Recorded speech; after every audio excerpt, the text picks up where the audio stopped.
Ayun mga buddy, at nililinisan na po ni Roger yung tilapia na nahuli sa bingwit.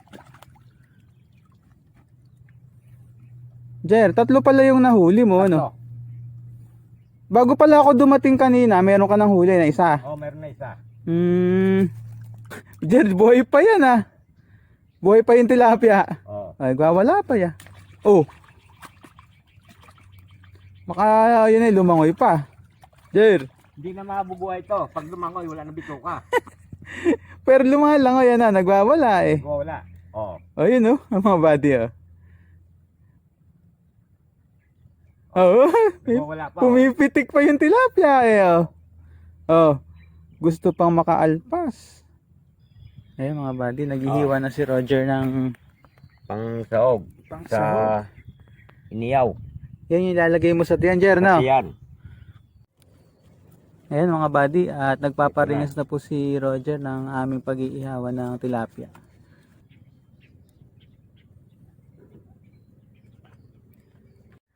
Jer, ano nalagay ng ating inihaw? Ito na, malapit na to.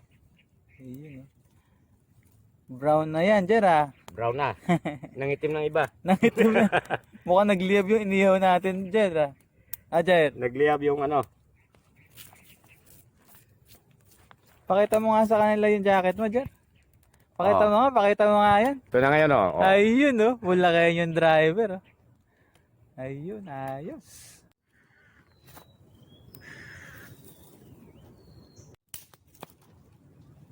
May uling pa dito, Jer ah. May uling pa dito. Yun mga ano, doon ko lutuin sa daon na yan.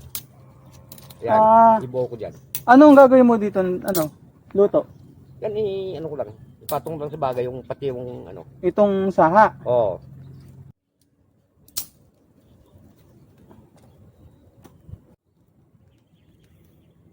Jer, mukhang okay na yan. Jer, hanguin na natin yun. Okay na. Oo. Lagay mo na di.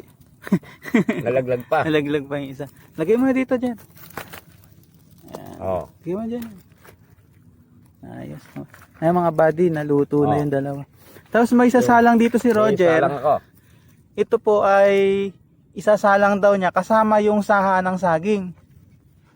Bali, hahayaan lang na yung tilapia nandyan sa saha ng saging.